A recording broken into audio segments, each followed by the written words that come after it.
yang keempat, ayat yang ke-18 saya akan baca.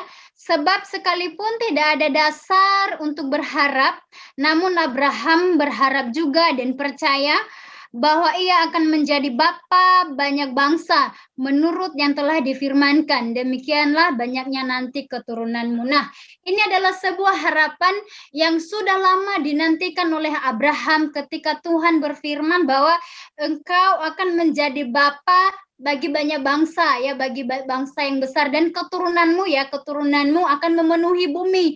Tetapi pada saat Allah berfirman, belum juga pada waktu itu Tuhan memberikan, ya, apa yang menjadi janji Tuhan. Tetapi ada suatu waktu nanti, suatu hari di mana perjalanan iman Abraham di dalamnya ketekunan, keyakinan, kepercayaan Abraham terus diuji, ya, sampai dia menggapai apa yang menjadi rencana Tuhan, ya, dan terwujud apa yang menjadi rencana Tuhan dalam hidupnya. Firman Tuhan katakan di dalam Roma 4 ayat 18 ini bahwa sekalipun tidak ada dasar untuk berharap, namun Abraham ini tetap percaya bahwa Tuhan pasti akan menggenapi apa yang menjadi janjinya dalam kehidupan Abraham. Amin. Itu diyakini oleh Abraham pasti akan terjadi, ya, karena dia punya harapan yang besar di dalam Tuhan tanpa dasar, ya. Kalau mau secara logika manusia, ya, itu tidak mungkin terjadi karena umurnya sudah 75 tahun, ya. Dan di dalam penantian itu selama 25 tahun, disitulah diuji ketaatan Abraham dan juga harapan Abraham itu sampai di mana dia terus berharap kepada Tuhan. Tapi dia percaya, dia tidak pernah menyerah dengan harapan itu, tetapi dia terus berharap kepada Tuhan. Nah, menjadi pertanyaannya bagi kita, apa yang harus kita lakukan untuk mencapai harapan itu? Nah, ada hal-hal yang dapat kita lakukan yang bisa saya bagikan di tengah-tengah rekan-rekan hamba Tuhan yang ada pada malam hari ini. Hal yang pertama adalah berjalan dengan Tuhan. Nah, seperti itu. Hal yang pertama yang dapat kita lakukan adalah mari berjalan dengan Tuhan. Nah, ketika kita menjadikan Tuhan yang utama dalam hidup kita, ya, percayalah segala sesuatu apa yang menjadi harapan kita akan pasti terwujud, ya, pasti akan terwujud di dalam kehidupan kita. Kita lihat Abraham, dia berjalan dengan Tuhan. Di dalam Kejadian pasal yang ke-12 ayat yang pertama firman Tuhan, berfirmanlah Tuhan kepada Abraham, pergilah dari negerimu dan dari sanak saudaramu dan dari rumah bapak ibumu ke negeri yang akan kutunjukkan kepadamu. Dan ayat yang keempat bagian A, lalu pergilah Abram serta seperti yang difirmankan Tuhan kepadanya. Ayat yang ke-6, Abram berjalan melalui negeri itu sampai ke suatu tempat dekat Sikhem, yaitu pohon terbantin di More. Waktu itu orang Kanaan diam di negeri itu. Nah, kita melihat bahwa Abraham berjalan dengan Tuhan. Artinya Abraham belum tahu, ya, kemana Tuhan akan bawa Abraham. Tetapi dengan iman Abraham melangkah di dalam pengharapan yang pasti di dalam Tuhan, di mana dia tidak tahu Tuhan akan bawa dia kemana. Tapi dia tidak pernah membantah, dia tidak pernah memberontak, dia tidak pernah nego dengan Tuhan, dia tidak pernah banyak tanya dengan Tuhan. Tuhan, sebenarnya saya mau dibawa kemana, ya? Kenapa saya harus keluar dari tengah-tengah keluarga? Kenapa saya harus meninggalkan keluarga saya? Kenapa harus meninggalkan sanak saudara? Ya, harusnya saya boleh ada di tempat ini di tengah-tengah keluarga, ya, dan melangsungkan kehidupan saya. Tetapi Tuhan mau Abraham itu keluar. Nah, ini salah satu yang menjadi contoh bagi kita, di mana satu pribadi yang dapat diberkati Tuhan dan untuk menggapai harapan itu adalah seperti Abraham. Dia berjalan dengan Tuhan, dan ketika Tuhan suruh dia keluar, pergi melangkah tanpa dia tahu kemana Tuhan akan bawa, tapi dia terus berjalan, ya. dia mau taat ya, terus berjalan dengan Tuhan ya. Yakinlah ketika kita berjalan bersama dengan Tuhan ya, tidak perlu takut, tidak perlu khawatir, tidak perlu gentar. Karena kenapa? Tuhan yang ada di depan kita, Tuhan yang berjalan mendahului kita, dan Tuhan akan terus menuntun kita kemana Tuhan mau ya, di dalam kehidupan kita untuk mencapai apa yang menjadi harapan kita ke depan. Hal yang kedua adalah menantilah dengan sabar ya. Menanti dengan sabar. Hal yang kedua yang dapat kita lakukan, poin yang kedua dari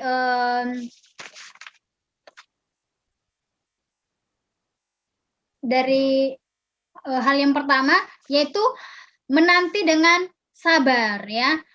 Seberapa di antara kita ketika kita dijanjikan sesuatu, hal yang paling mengesalkan dalam hidup kita adalah menanti ya. Benar ya, kalau contohnya kita udah janjian nih kepada, contohnya teman kita janjian, kita mungkin besok mau jalan jam 7 ya, contohnya jam 7 pagi, tau-taunya teman kita ulur waktu ya, mungkin dia datangnya jam 10 ya.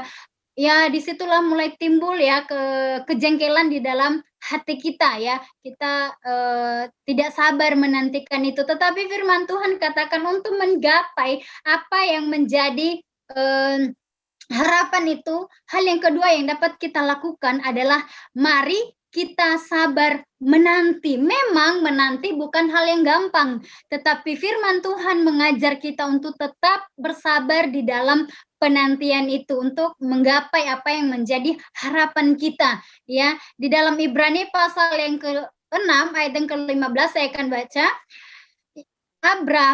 Abraham menanti dengan sabar dan dengan demikian ia memperoleh apa yang dijanjikan kepadanya. Nah, Abraham firman Tuhan katakan dia menanti dengan sabar dalam waktu 25 tahun untuk menantikan apa yang menjadi kegenapan janji Tuhan dalam kehidupannya untuk memberikan dia keturunan 25 tahun. Ya, bukan hal yang mudah ya.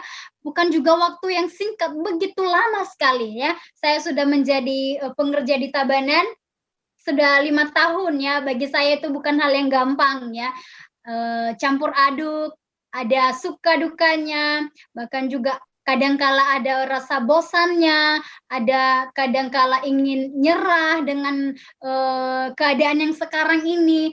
Kadang Tuhan mau minta untuk mau pulang ke rumah, tapi firman Tuhan katakan untuk mengingatkan saya dengan juga rekan-rekan yang ada pada malam hari ini, mari kita sabar di dalam menanti apa yang menjadi harapan kita. Bagaimana kita bisa mencapai apa menjadi harapan kita kalau kita tidak sabar ya dalam menanti janji Tuhan ya. Poin yang ketiga adalah bertekun di dalam doa ya, bertekunlah di dalam doa. Roma pasal yang ke-12 ayat yang ke-12, bersukacitalah dalam pengharapan, sabarlah dalam kesesakan dan bertekunlah di dalam doa ya. Tuhan mengajak kita ya, firman Tuhan mengajak kita pada malam hari ini, mengingatkan saya dan teman-teman sekalian untuk kita tetap bertekun di dalam doa ya. Untuk mencapai apa yang menjadi harapan kita itu, mari kita tetap bertekun di dalam doa. Saya tidak tahu seberapa di antara kita rekan-rekan hamba Tuhan yang sudah lama di ladang Tuhan ya, sudah mulai menyerah karena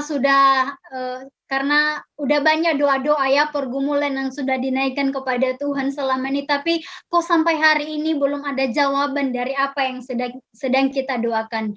Ingat, firman Tuhan berkata bahwa bertekunlah di dalam doa untuk mencapai apa yang menjadi harapannya. Jangan pernah menyerah dalam hal berdoa. Terus berdoa, bertetap dan terus ya.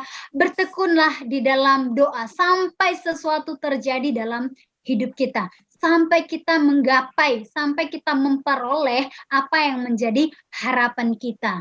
Tuhan. Dan poin yang keempat adalah taat ya. Taat. Di dalam Kejadian pasal yang ke-22, kalau kita baca satu perikop di sana bahwa di saat Abraham ya diuji oleh Tuhan, setelah dia memperoleh keturunan ya, Tuhan menguji dia. Tuhan menguji dia supaya anak itu dipersembahkan kepada Tuhan ya. Dengan taat Abraham mau melakukan apa yang menjadi perintah Tuhan. Sekali lagi, Abraham tidak pernah negosiasi dengan Tuhan dalam hal ini. Abraham tidak pernah komen ya. Abraham tidak pernah protes. Tuhan, ini loh anak yang saya dapatkan ini, yang kau titipkan ini, yang kau berikan adalah anak perjanjian yang telah Tuhan janjikan akan mewarisi negeri ya. Tetapi kenapa sekarang Tuhan mau ambil? Setelah Tuhan kasih, kenapa Tuhan mau minta? Kenapa Tuhan mau ambil lagi? Tetapi firman Tuhan katakan, persembahkan anakmu. Tanpa banyak tanya, Abraham mau melakukan apa yang menjadi perintah Tuhan. Dia mau melakukan apa yang menjadi kehendak Tuhan ya, untuk mempersembahkan anaknya. Dia mau melakukan, teman-teman yang dikasihi oleh Tuhan. Dan kita melihat betapa luar biasanya Tuhan, pemeliharaan Tuhan ya. Tuhan telah menyediakan korban ya di atas gunung Horeb, Tuhan. Dan yang kelima adalah yakin. Nah, setelah kita berharap sama Tuhan, setelah kita berdoa, ya bergumul di dalam doa, hal yang dapat kita lakukan yang terakhir adalah di dalam hal ini, dalam menggapai apa yang menjadi harapan kita adalah yakin. Ya, seberapa di antara kita ketika kita berdoa Tuhan saya mau ini, tetapi ketika kita selesai berdoa timbullah keraguan-raguan ya, timbullah keraguan-raguan di dalam diri kita. Ya, jangan-jangan dan jangan-jangan ya. Apa benar ya? Apa yakin hal itu akan terjadi? Apa benar Tuhan akan tolong? Apakah benar Tuhan akan bela?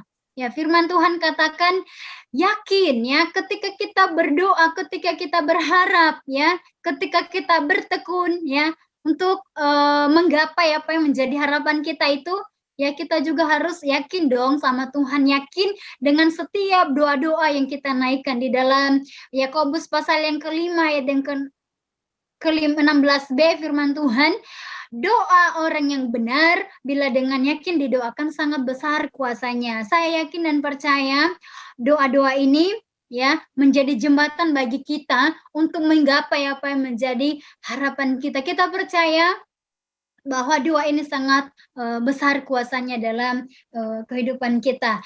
Tuhan, satu apa ya, mau kesaksian melalui kuasa doa. Saya tidak tahu bagaimana cara Tuhan untuk menolong saya, tapi ini merupakan satu sukacita yang besar dan ini satu pengalaman pertama buat saya, pengalaman pertama saya di dalam hal mendoakan orang ya. Tidak lama dalam bulan ini ada satu teman nelpon saya, dia minta doa untuk doakan temannya. Terus temannya setelah itu saya doakan dia, doa bareng-bareng. Nah, setelah selesai, saya tutup telepon, terus lanjut lagi doa bersama dengan rekan-rekan pengerja. Nah, teman yang minta tolong untuk doakan temannya tadi, katakan seperti ini, Dewi, sebagai ucapan terima kasih kami, boleh nggak minta nomor rekeningnya Dewi? Terus saya kaget kan untuk apa Bang gitu kan. Oh, sebagai ucapan terima kasih karena Dewi sudah bantu dalam doa. Nah, dalam hal itu saya bertanya, Tuhan, sebenarnya saya tidak banyak yang saya lakukan untuk orang ini, dan ini orang dua-duanya saya tidak kenal ya. Dulu cuman dikenalin ya, karena teman ke teman dikenalin, tapi benar-benar dua orang ini saya tidak kenal, tapi terbukti pemeliharaan Tuhan, orang yang tidak kita kenal sekalipun Tuhan sanggup pakai. Dan dia banyak pergumulan, ibu ini banyak pergumulan, dan saya selalu doakan dia, selalu terus menerus untuk mendoakan dia setiap malam. Kadang-kadang ya di dalam kita bertekun di dalam doa, ketika kita komitmennya kadang kala saja ada aja yang membuat kita lemah ya. Sudahlah gitu kan, hampir menyerah, sudahlah, pokoknya kamu yang penting kan kamu sudah pernah doakan dia, sudahlah seperti itu. Tetapi Tuhan ingatkan saya, apapun yang Tuhan percayakan untuk kamu kerjakan, untuk kamu lakukan, sekalipun hanya untuk mendoakan orang lain, orang yang tidak kamu kenal sekalipun, itu juga merupakan bentuk pelayanan yang Tuhan percayakan. Ya, saya semangat kembali ya. Wah, saya tiap malam saya telepon dia, sekalipun kadang bolong-bolong karena ibu itu juga capek karena aktivitas tiap hari. Tapi saya yakin dan percaya apapun itu, saya percaya bahwa itu adalah jiwa yang Tuhan percayakan, dan melalui ini ibu ini terbuka ya. Dan inilah yang jadi sukacita saya, di mana doa orang benar bila dengan yakin didoakan ya sangat besar kuasanya. Nah, ibu ini percaya bahwa hamba-hamba Tuhan, orang-orang yang percaya kepada Tuhan ya, mereka memiliki doa yang luar biasa. Padahal dia bukan GPDI, tapi dia mencari orang yang GPDI katanya. Dia mencari orang yang GPDI. Kenapa ya? Dia percaya bahwa ketika kita berdoa bersama, ada kuasa Tuhan di dalam doa itu ya. Dan katanya doa itu sangat memberkati dia, menguatkan dia, yang dimana awalnya dia mulai patah semangat, dia mulai nyerah, tapi ketika berdoa ya, dia dikuatkan kembali, dia semangat kembali. Seperti itu rekan-rekan yang dikasih oleh Tuhan, dan mengajar saya jangan sampai kamu meremehkan kuasa doa ya. Dan untuk itu benar-benar memacu hidup saya, Tuhan, betapa besarnya kuasa doa orang-orang yang percaya kepada Tuhan. Nah, ini terus menjadi pergumulan saya, di mana ibu itu sedang menghadapi masalah dalam rumah tangga, dan besok akan menghadap sidang ya, di sidang. Tapi saya percaya bahwa Tuhan pasti membela ya orang-orang yang percaya kepada Tuhan. Ya, puji Tuhan. Dan sebagai poin terakhir, poin yang kedua dari poin besar saya malam hari ini adalah apa yang dapat kita lakukan untuk menggapai apa menjadi harapan kita, yaitu mengandalkan Tuhan. Mengandalkan Tuhan ya. Berarti menjadikan Tuhan yang utama di dalam kehidupan kita. Kita menyadari kelemahan kita sebagai anak-anak Tuhan, sebagai orang-orang percaya, ketidakmampuan kita. Yang dapat kita lakukan untuk menggapai apa menjadi harapan kita adalah mengandalkan Tuhan. Di dalam 2 Tawarikh pasal yang ke-20 ayat yang ke-3, firman Tuhan,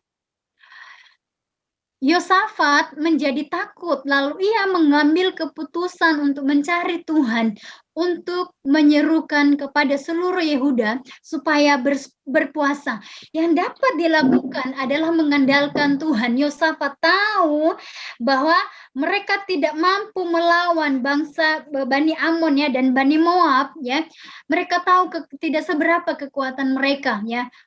Tidak seberapa kekuatan mereka, tetapi dia percaya sumber kekuatan itu dari mana? Sumber kemenangan itu dari mana? Yaitu dari Tuhan. Dia mengandalkan Tuhan dalam hal ini. Apa yang dia dapat lakukan? Dia menyerukan kepada seluruh bangsa Yehuda pada waktu itu, di seluruh Yehuda, untuk mereka sepakat di dalam berdoa ya, di dalam mengandalkan Tuhan, menyerukan nama Tuhan, menaikkan pujian kepada Tuhan, dan juga mereka berpuasa ya, mengandalkan Tuhan, berdoa dan berpuasa, merendahkan diri di hadapan Tuhan dalam ketidakmampuan mereka. Tapi kita percaya, kita lihat bahwa apa yang Tuhan kerjakan setelah Yosafat mengandalkan Tuhan, kemenangan di pihak mereka. Firman Tuhan katakan bahwa maju berperang dan kamu tidak perlu takut. Karena kenapa? Firman Tuhan katakan kamu akan tinggal diam saja dan Tuhan akan berperang menggantikan kamu. Ya, ini adalah hal-hal yang dapat kita lakukan, rekan-rekan yang dikasih oleh Tuhan, untuk menggapai apa yang menjadi harapan kita dan untuk menggenapi apa yang menjadi janji Tuhan dalam hidup kita. Jangan lupa andalkan Tuhan ya. Andalkan Tuhan. Jangan andalkan kekuatan sendiri. Jangan andalkan kepintaran kita, kehebatan kita, kemampuan kita di dalam pelayanan. Tapi mari andalkan Tuhan di dalam segala hal, dalam bentuk apapun itu. Ya, jangan lupa utamakan Tuhan, andalkan Tuhan di dalam kehidupan kita. Percayalah, janji Tuhan akan digenapi dalam kehidupan kita. Menjadi kesimpulan firman Tuhan pada malam hari ini, untuk mencapai apa yang menjadi harapan kita, dibutuhkan kesabaran dalam menanti janji Tuhan. Waktu Tuhan tepat pada waktunya, tidak pernah terlambat dan tidak terlalu cepat. Amin. Puji Tuhan. Amin untuk kebenaran firman Tuhan yang bisa saya bagikan pada malam hari ini. Tuhan Yesus memberkati kita semua. Kita akan tutup dalam doa untuk kebenaran firman Tuhan yang bisa saya bagikan malam hari ini. Sekiranya memberkati kita semua. Mari kita bersatu dalam doa. Segala pujian syukur ya Tuhan, kami naikkan kepadamu. Terima kasih buat malam hari ini kami sudah mendengarkan kebenaran firman-Mu. Mari Tuhan, meteraikan setiap firman-Mu di hati kami, agar kami Tuhan menjadi pelaku-pelaku firman-Mu, berpegang teguh pada kebenaran firman Allah. Terpujilah nama-Mu ya Bapa. Kami naikkan syukur kami kepadamu. Terima kasih buat waktu yang Kau beri bagi kami. Terima kasih buat firman-Mu. Dalam nama Tuhan Yesus Kristus kami sudah berdoa dan mengucap syukur buat waktu ini. Haleluya. Amin. Kembalikan kepada Saudari Angel.